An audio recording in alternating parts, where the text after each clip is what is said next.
Nous restons sur le Mali. On parlera maintenant de la transition politique. L'opposition malienne qui se dit prête à travailler avec la junte qui vient de prendre les commandes du Mali. L'opposition s'est félicitée mercredi du coup de force militaire de la veille, estimant qu'il avait parachevé sa lutte pour obtenir le départ du président Ibeka, se disant prête à élaborer avec la junte une transition politique. La coalition politique M5 RFP prend acte de l'engagement du Comité national pour le salut du peuple créé par les militaires, au pouvoir d'ouvrir une transition politique civile, a-t-elle indiqué clairement. Sylvestre Chris Ega, au niveau de l'opposition, on se félicite également de ce coup d'État. Oui, mais c'est que dans notre langue, on dit que le bâton qui a servi à chicoter la première femme, ce sera le même bâton pour chicoter la nouvelle femme. Je ne voudrais pas qu'il en soit ainsi pour le Mali, parce que c'est vrai si la nouvelle fait autant que la première. Oui, bien entendu. Merci pour le complément. Merci pour le complément. Mais je continue de dire quand même que on ne souhaite pas ça pour le Mali.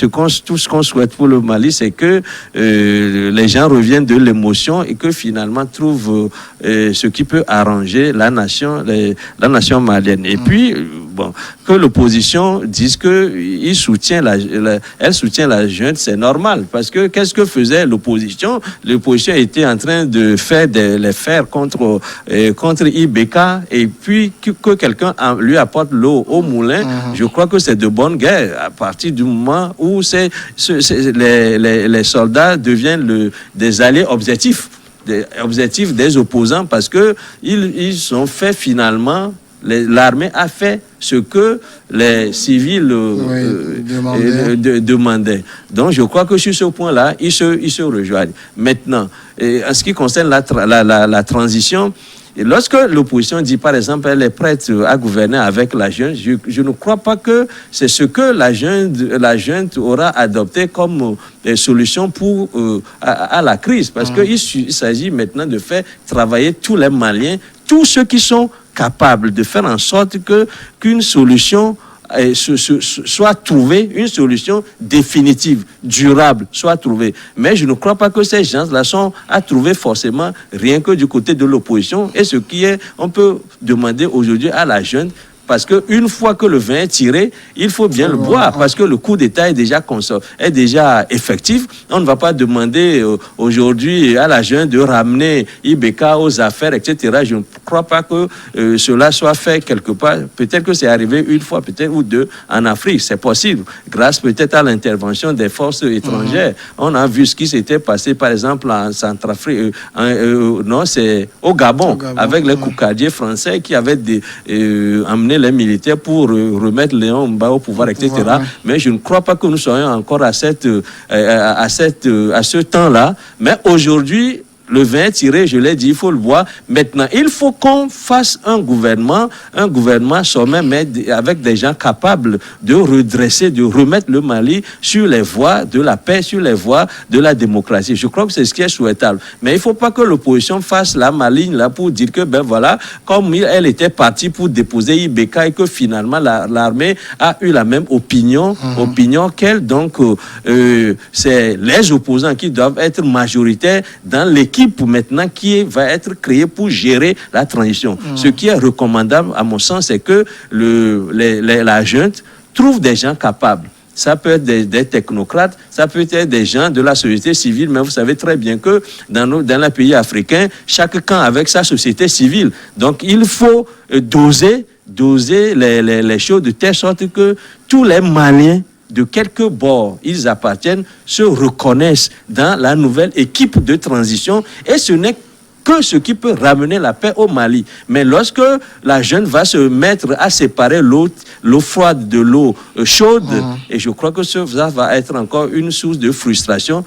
Mais comme au Mali, il y a une armée pour chaque grand, c'est peut-être une autre armée qui viendra renverser celle qui aujourd'hui est au pouvoir. Alors ici, quand l'opposition se dit prête à travailler avec la junte, en même temps l'opposition, dans son communiqué, on l'a vu très mesurée, puisqu'elle a rappelé que les militaires n'ont fait que parachever ce que eux ils ont commencé, comme une manière de s'inviter à la table. Ou bien de s'approprier même tout le Je processus. sais pas si vous avez écouté donc le premier ou la première déclaration donc des mutins. Hein. Ils disent qu'ils vont remettre clairement le pouvoir au civil. Et vous avez vu que déjà à la présentation donc mais ils ont parlé de délai raisonnable. Il y a 6 et 18, ils ont dit 6 militaires, 18 civils. Non, pour l'instant, c'est juste des procès d'intention. Parce que vous avez vu que tout de suite, comparativement à Sanogo qui faisait le show pendant quelques temps avant de renier les gens, tout de suite, eux, ils étaient devant la presse et au cours donc de la rencontre, il y a également des hommes politiques qui étaient donc dans la salle. Donc ça veut dire que déjà, il y a des discussions qui seront menées. Il y a une feuille de route, sûrement, qui sera adoptée. Comme nous sommes dans une logique de transition, vous verrez qu'ils vont conduire cela jusqu'à bon port. Et ce n'est pas... Vous avez vu, c'est pratiquement le même schéma qu'on a eu au Niger, lorsque l'armée a déposé Tanja Mamadou. Oui. Ils ont dit qu'ils ne sont pas assoiffés de pouvoir. Ceux-là, ils l'ont également répété, qu'ils vont faire la transition et regagner la caserne. Et vous avez vu que ça s'est passé comme sur des roulettes, démocratiquement, jusqu'à ce que le président Issifou Mamadou n'arrive au pouvoir. Donc, vous verrez que ce sera pratiquement le même schéma. Pour l'instant, on va les observer, on verra ce qu'il y a lieu de faire. Mais si on doit être dans des supputations... On a quand même de quoi avoir des doutes parce que ce n'est pas la première fois qu'on fait un coup d'État au Mali. On a vu les militaires se sont invités dans le débat, des gens ont applaudi, mais ça a été la désillusion. Non, ça a été la désillusion, mais au même moment, vous avez vu qu'il y a eu des coups d'État qui ont marché et qui ont fait venir donc des présidents au pouvoir, et ça a marché. Parler du coup d'État contre Moussa Mara, par exemple. Prenons même le cas du Mali avec... Alpha Omar Konaré, il a dirigé le pays jusqu'à son terme. Mais c'est issu également d'un coup d'État. Vous avez donc aujourd'hui, il faudrait pas. Ce n'est pas directement même un coup d'État parce qu'il a eu à conduire une transition avant d'organiser les élections. Et puis vous savez, c'est la suite logique, je dirais. Donc vous avez vu que pour l'instant, accordons le bénéfice du doute. Accordons le bénéfice du doute. Donc moi je n'aime pas le terme mutin.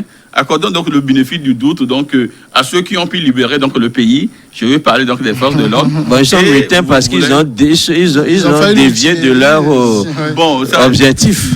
Bon, ça dépend donc c'est comme cela que ça a commencé. Des terminologies ou des termes que vous utilisez, mais ce sont des gens qui ont quand même pu sauver le pays donc de la catastrophe. Aujourd'hui, le Mali, quoi qu'il en soit, vous verrez que tout va marcher comme sur des roulettes. Si la CEDEAO ne vient pas peut-être mettre un peu de, je sais pas, faire foutre du bordel dans le processus, vous verrez que ça va marcher comme sur des roulettes. Déjà, je crois qu'on va en venir. Donc il y a la France qui a presque hâté le coup d'État parce qu'il faut dire également que ce coup d'État, c'est le président a démissionné parce qu'il a pris sur lui en conséquence de droit. C'est lui-même qui a démissionné. Donc le président a démissionné. Non, Béni, tu ne peux pas dire ça. Contraire à la démission. Le bon terme, c'est que le président a été contraint à la démission. Il n'a pas fait dans son discours, est-ce qu'il a dit qu'il est contraint de démissionner? Vous savez pas, c'est un discours... enregistré. Oui, il dit que dans quelles conditions ça a été enregistré. De la situation, il démissionne. Bien sûr. Donc c'est lui qui a en fait démissionné. On lui a dit de démissionner, il ne pouvait pas faire autre chose. Et vous verrez que maintenant, et tout va, j'ai confiance. Vous savez, c'est la démocratie contre la vie. Le peuple malien, c'est un peuple souverain, c'est un peuple intelligent. Et je crois qu'ils vont quand même rapidement sortir de la situation. Chris, vous ne craignez pas une soudanisation du Mali? On a vu le coup d'État au niveau du Soudan. Après, les militaires ont voulu vraiment rester au devant de la scène, n'ont pas voulu céder. Même actuellement, c'est eux qui dirigent pour leur période. Est-ce que le scénario malien va être très différent de celui-là? Ça ne va pas être très, très différent parce que, vous savez, si déjà les militaires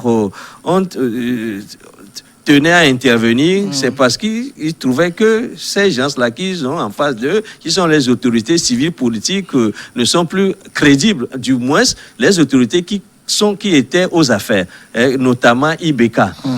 Donc, je crois que c'est normal qu'il reste dubitatif maintenant vis-à-vis d'un Kidam qui viendrait dire que voilà, c'est lui qui peut faire l'affaire. Et puis, je ne crois pas que les militaires laissent maintenant le bout du gras à quelqu'un qui viendrait dire que ben voilà, c'est l'homme qu'il faut pour gérer cette situation, ils vont avoir leur œil. Et ils ont dit d'ailleurs, ça ne va pas être qu'une équipe des gens de la société civile, des gens politiques qui vont gérer, mais ils vont se mettre ensemble. Et je crois qu'ils vont être, s'ils donnaient une grande partie du pouvoir aux civils, aux politiciens ou bien aux gens, aux acteurs de la société civile, ils vont être au moins des superviseurs, des gens. En tant que superviseurs, alors ils vont tirer les ficelles parce que ceux qu'ils ont peut-être risqué, ils ont pris des risques pour renverser Ibeka, parce que si Ibeka n'avait pas la compréhension qu'il a de la situation, il se peut qu'il lève aussi des gens, les militaires qui sont proches de lui, qui vont faire des coups de feu contre ceux qu'il considérait comme des envahisseurs. Mais au moins, il a eu au moins la hauteur d'esprit de laisser couler, sans doute parce qu'il était dans une situation intenable qui ne lui permet pas de riposter ou bien de résister, parce on est venu tout simplement le cueillir presque au saut du lit. Donc, il n'était pas en position d'engager une opposition armée. Mais il faut dire que les militaires, je ne crois pas qu'aujourd'hui, qu'ils ont réussi ce renversement, donnent tout simplement le pouvoir aux civils et retourner dans leur caserne, quitte peut-être à en ressortir encore une fois lorsque ceux qui sont venus aux affaires ne conduisent pas bien cette transition. Je crois qu'ils vont être à côté. Et c'est ce qu'ils ont dit d'ailleurs, qu'il y aura un certain nombre d'officiers pour accompagner la transition. Je crois qu'ils ont même fixé le nombre à 6 contre 16 ou 18 comme ça, civils, exactement comme ce qui s'est fait, par exemple, au Soudan. Mais le risque aujourd'hui, c'est qu'ils ne versent pas dans une forme d'instinct de possession pour se dire qu'ils vont garder l'essentiel du pouvoir pour eux et jouer les autres là comme tout simplement de la marionnette. Il faut qu'ils jouent franc jeu. Et s'ils jouaient franc jeu comme Amadou Toumani Touré l'avait fait dans son temps, s'il ne le fait pas ainsi, je crois qu'ils n'ont pas rendu service aux Maliens. Mais s'il le fait comme ATT l'avait fait, ensuite, il y a eu transition, ensuite, il y a eu organisation d'une élection qu'il a remportée. Cependant, à la fin de son mandat, c'est un autre militaire qui est revenu du front, défait sur le front, qui est revenu à la capitale pour le renverser. Non, je crois que le mal, généralement, est dans les détails. Je crois que le diable est dans les détails, comme on dit. On va les suivre. Et ce qu'on souhaite pour eux, c'est de jouer franc jeu, comme on l'a vu faire avec Toumani Touré, pour peut-être espérer avoir une solution à cette crise. Alors, ce qui se passe dans ce genre de situation, c'est que, on l'a vu au niveau du Mali, il y a tous les corps, les officiers de tous les corps de l'armée qui étaient autour de la table. Donc, ça montre qu'entre les militaires, on semble s'entendre. Mais il y a comme une sorte d'envie aussi après de se partager le gâteau, même si le chef de la junte rassure et dit que nous n'avons pas le droit à l'erreur. Vous pensez qu'ils ne vont pas être aussi emportés par cette boulimie finalement qui a pris Dadis Camara, qui a pris Sanogo, qui prend tout le monde? Non, vous savez, l'homme étant ce qu'il est, tout de suite, moi, je veux me garder donc de me jeter dans l'inconnu pour ça. Qu'est-ce qu'il peut faire, qu'est-ce qu'il va faire? Pour l'instant, on les observe, on voit le présent, on s'en tient à leurs déclarations, et on verra ce qui va arriver. Mais sauf que, et dans ce genre de situation, il y a quand même un poste ministériel ou un département que généralement ces militaires vont garder. Ça c'est inévitable parce que nous sommes dans une période... L'armée, la sécurité... Oui, la défense et l'intérieur. Donc parce que nous sommes dans une période exceptionnelle, nous sommes dans une période de transition et généralement quand l'armée intervient de cette manière, ils se gardent également, ils font également des pieds des mains, ne serait-ce que pour... ne pas créer des brèches où tôt ou tard ils seront coincés. Parce que ceux qui sont derrière eux peuvent également avoir peur. Donc il faut les rassurer. Donc ils vont garder sûrement la défense et l'intérieur pour accompagner la transition. Et dès qu'on aura un gouvernement démocratique issu donc d'une élection propre, d'une élection propre, vous verrez que cette armée va regagner la caserne. Donc c'est une situation exceptionnel. Donc, souffrez que tout ce qui se fera aujourd'hui sera de manière exceptionnelle. Maintenant, c'est ce qu'on souhaite en tout cas.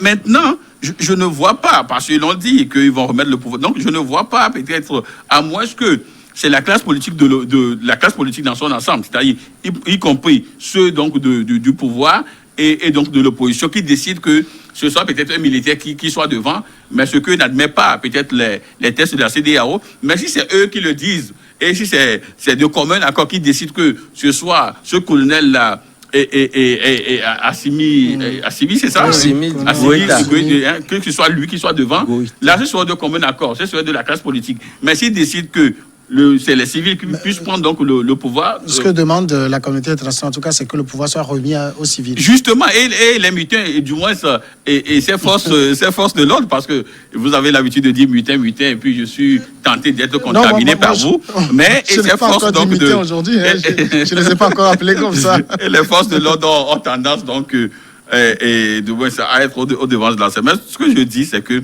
pour l'instant, accordons le bénéfice de doute, comme je l'ai dit. On verra la manière dont les choses vont se passer. Si d'aventure, je l'ai dit, la CEDEAO ne devient pas peut-être faute du bordel. Vous pensez quand même que ces militaires avaient aussi leur agenda en prenant les choses en main?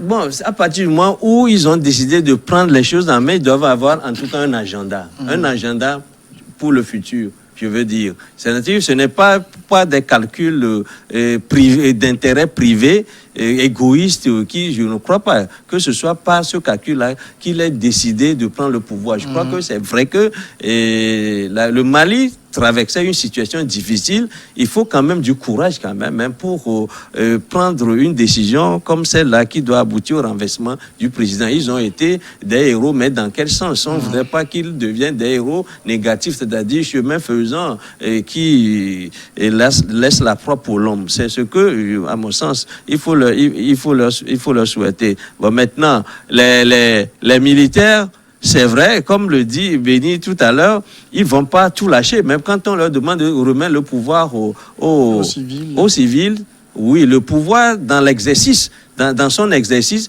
mais ils doivent, à mon sens, exercer un certain contrôle pour qu'il n'y ait plus de dérapage, parce qu'il a failli faire des sacrifices. Qui a pu droit à l'erreur. Oui, ils doivent. Ouais, il suffit pas. Très loin. C'est vrai, oui, ils ne doivent pas, parce que on ne peut pas avoir deux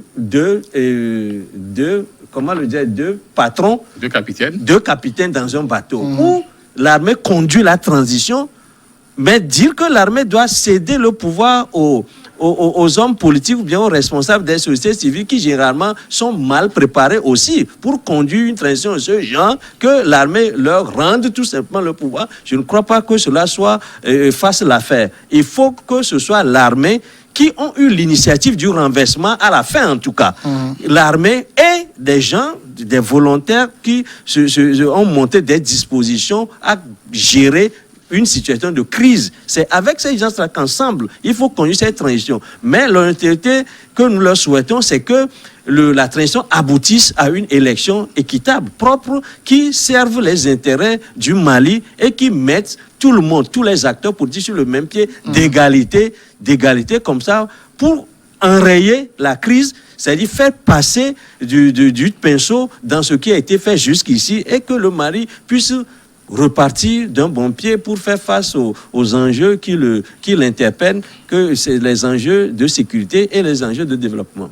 Il y a les représentants du M5 RFP, notamment Choguel Maïga, qui a eu ses propos sur RFI ce matin. Cette transition a été mûrement réfléchie par le M5 RFP. Les grandes lignes ont été annoncées dans le mémoire que nous avions remis à IBK comme base de négociation et qu'il a rejeté. C'est ce document qui va être enrichi et mis sur la table autour duquel nous allons réfléchir avec le Conseil national du salut du peuple. Alors, clairement, vous voyez ici que ceux-ci ne veulent pas faire comme si c'est les militaires qui ont fait le job. Ils sont en train de dire clairement, on a fait 90% du job, les militaires ont juste mis la cerise sur le gâteau, et donc c'est notre document qui doit servir de base de discussion. C'est un politique qui parle. Alors que c'est la question que je posais à Chris, les militaires ont sans doute aussi leur agenda en venant. Oui, c'est pourquoi il n'a pas tout de suite verrouillé la porte. Il dit qu'il y a un document de base, il y a un document que nous avons soumis à IBK, qu'il a rejeté. Maintenant, ils vont remettre quand même ce document-là au vu, ou du moins entre les mains donc, de toute la classe politique. Et ceux qui sont de l'ancien régime, c'est-à-dire du pouvoir de IBK, parce que je souhaite quand même que tout soit inclusif. Donc ceux qui sont donc du côté de IBK vont également peut-être amender ce document-là. Et comme nous sommes dans une tradition de commun accord, ils vont s'accorder sur un document final. Et je crois que c'est ce qui va servir donc de feu de route de la transition. D'ailleurs, Samba Gassama, qui est un Malien vivant en France, que nous avons eu en Dipless en invité, nous disait que le président du parti d'IBK a également dit qu'ils sont prêts à travailler avec les militaires. Voilà, donc ça veut dire que c'est avec tout le monde. C'est pourquoi je dis que ça veut dire que tout va aller très vite. Et l'opposition dit oui, nous sommes d'accord, nous allons travailler donc avec les militaires. Et ceux qui sont donc du côté du pouvoir disent oui, nous allons travailler. Donc ça veut dire que déjà, ça part bien. Et ensemble, dès qu'ils vont réfléchir, donc c'est vrai qu'il y aura quelques couacs et tout ça, mais en tant que de grands politiques et du fait donc de la situation, parce qu'il y a aussi, je sais pas, quelque chose sur la table qu'on peut appuyer très souvent pour le faire taire. Donc il y a l'armée qui est là et l'armée va jouer peut-être essaiera donc de les aider donc à harmoniser donc les idées, à accorder donc leur violon. Et ils décident donc d'un document et ils feront. Et dans tout ceci, l'armée aussi a son mot à dire. Ça, il faut parce que l'armée également, depuis, a été posée des revendications. C'est elle qui doit donner le tempo, là. Justement, oui, pourquoi pas? Parce que ça fait des années qu'eux aussi disent qu'ils n'ont pas d'armement, ils n'ont pas donc de matériel efficace pour faire face donc aux djihadistes. Ils l'ont souvent dit. Et il y a d'ailleurs une vidéo qui circule sur les réseaux sociaux où les forces maliennes sont en train donc de faire des entraînements. Il n'y a pas de munitions. C'est le militaire, quand il prend le fusil, qui dit pop, parce qu'il n'y a pas de munitions. Vous voyez, donc tout cela donc, est symptomatique. C'est peut-être une parodie de la réalité. Non, et il y a l'officier qui explique, du moins devant la caméra, la manière dont les choses se présentent. Donc ça veut dire que c'est une armée aussi qui n'a pas assez d'éléments. Donc eux aussi vont dire, bon, cette fois-ci, bon, nous sommes venus avec les moyens de bord, où on a pu peut-être apaiser le pays. Donc voici, nous voulons également ceci, pour que nous puissions faire notre job. Donc, il y avait une question que je posais depuis le renversement d'IBK il y a 2 jours et j'arrive pas à avoir de réponse très satisfaisante. Vous pensez que c'est parce que la situation politique est devenue si délétère que l'armée est intervenue ou en amont l'armée avait déjà un certain nombre de problèmes de revendications qui l'a poussé, elle, à venir faire le job. Puisqu'il ne faut pas oublier, il y avait un rapport qui a fuité qui disait qu'un certain nombre de hauts gradés étaient responsables du fait que la mise en œuvre des accords n'était pas effective. On accusait également beaucoup de responsables dans ce rapport de complicité avec les djihadistes, également de trafic de drogue.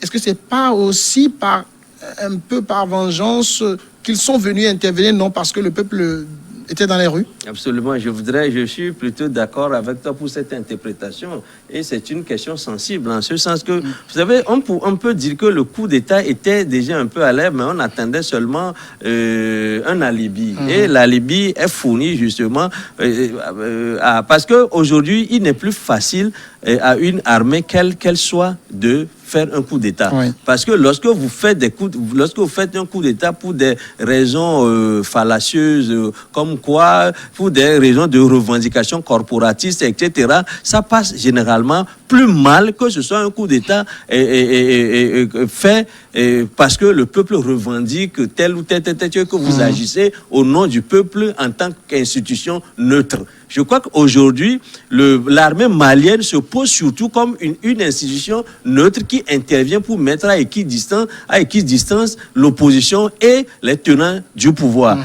Mais il y avait déjà dans l'air cette frustration des raisons, en tout cas des raisons fondées pour que l'armée se manifeste. Mais l'armée va se manifester comment? Peut-être en faisant des mutineries pour se faire entendre du gouvernant. Mais là, l'armée n'ira pas jusqu'à renverser le régime. Parce que lorsque vous renversez le régime, on a eu déjà un Sanogo qui a fait pareil, qui est allé jusqu'à renverser le pouvoir légalement établi et pour des raisons de revendication, pour des revendications corporatistes, c'est-à-dire des choses revendiquées par l'armée, ce ne sont pas des trucs économiques, etc., mais parce qu'ils sont acculés sur le front, ils n'ont pas de munitions, ils n'ont pas d'entraînement. Donc, l'armée là qui est vouée à périr sur le front, c'est cette armée là qui s'était levée contre Toumani, Amadou Toumani Touré. Mais aujourd'hui, ce n'est plus cette armée, ce n'est plus la même armée, parce qu'aujourd'hui, l'armée malienne n'est plus assistée, bien qu'il y ait encore des insuffisances. L'armée d'aujourd'hui au Mali est plus assistée, est mieux outillée que l'armée qu'on a eue avec sous le règne du président Sanogo et un peu avant lui avec le président Toumani Touré. Mais aujourd'hui, je voudrais chuter pour dire que ce n'est pas facile aujourd'hui à l'armée d'intervenir comme elle avait fait par le passé, ou pour un Nord, on voit l'armée qui intervient, qui renverse un régime, ou bien qui renverse un régime sur commande de l'ex-colonisateur, comme ça a eu lieu dans la plupart des pays africains après les indépendances. Aujourd'hui, ce n'est plus facile, mais l'armée peut se servir de prétexte comme celui-là que lui fournit la situation chaotique que le Mali a traversée jusqu'à récemment. Si on le dit, ainsi comme que l'armée avait déjà ce coup d'État en tête, en tout cas certains, on peut le croire, mais ce n'est pas ce qui les a déterminés, leur situation qui les a déterminés à intervenir, mais ils ont au moins un alibi solide et cet alibi-là, c'est l'agitation qui est remarquée durant des mois. On peut se permettre d'être optimiste pour l'avenir du Mali? Oui. Moi, je crois que pour l'instant, il n'y a rien qui soit des obstacles, des obstacles assez manifestes pour que on ne puisse pas aller peut-être à une transition apaisée comme on l'a vu au Niger. Maintenant, en ce qui concerne le fait que si l'armée avait un agenda caché en faisant ce coup d'État, non, moi je suis quelque peu dubitatif sur cela parce que je me dis que si Sanogo a fait son coup d'État, juste le coup d'État était beaucoup plus corporatiste parce que à l'époque c'était l'avènement des djihadistes, donc il accusait déjà ITT donc de faire après moi le déluge, donc il ne voulait pas peut-être armer beaucoup plus donc et les éléments, les forces de l'ordre pour faire face donc aux djihadistes. Donc, et quand il a fait ce coup d'État, c'est la même chanson, c'était le même refrain qui disait qu'ils n'ont pas d'éléments, ils n'ont pas ça, les camarades meurent de jour en jour et tout ça. Donc, à un moment donné, il faudrait quand même qu'ils aillent au pouvoir. Mais ceux-là, étant des officiers supérieurs, ils sont beaucoup plus mesurés et ils ont dit que il y a une situation qui existe, le pays, et vous avez vu que dans leur première déclaration, il y avait un certain nombre donc, de griefs importés donc, à l'encontre donc, du pouvoir en place. Donc ça veut dire que toutes ces revendications, c'est ce que réclamait en fait le peuple. Heureusement que maintenant tu peux rejoindre le peuple malien. Alors, vous avez vu que au niveau donc si vous voyez un peu l'histoire donc du Mali, vous verrez que c'est une culture. Chaque peuple a sa culture, c'est une culture, c'est presque une tradition que lorsque le peuple est dans la rue et que lorsque le peuple est tué, lorsque le peuple est massacré, à un moment donné, l'armée intervient pour siffler la fin donc, de la pagaille. Et c'est ce que nous avons encore vu et ça va marcher. Vivement que le président, du moins qui sortira donc de la transition après les élections, tout ça, puisse au moins réunir tous les Maliens et que le peuple se met au travail. D'accord. La grande pause maintenant et on revient après le journal pour continuer.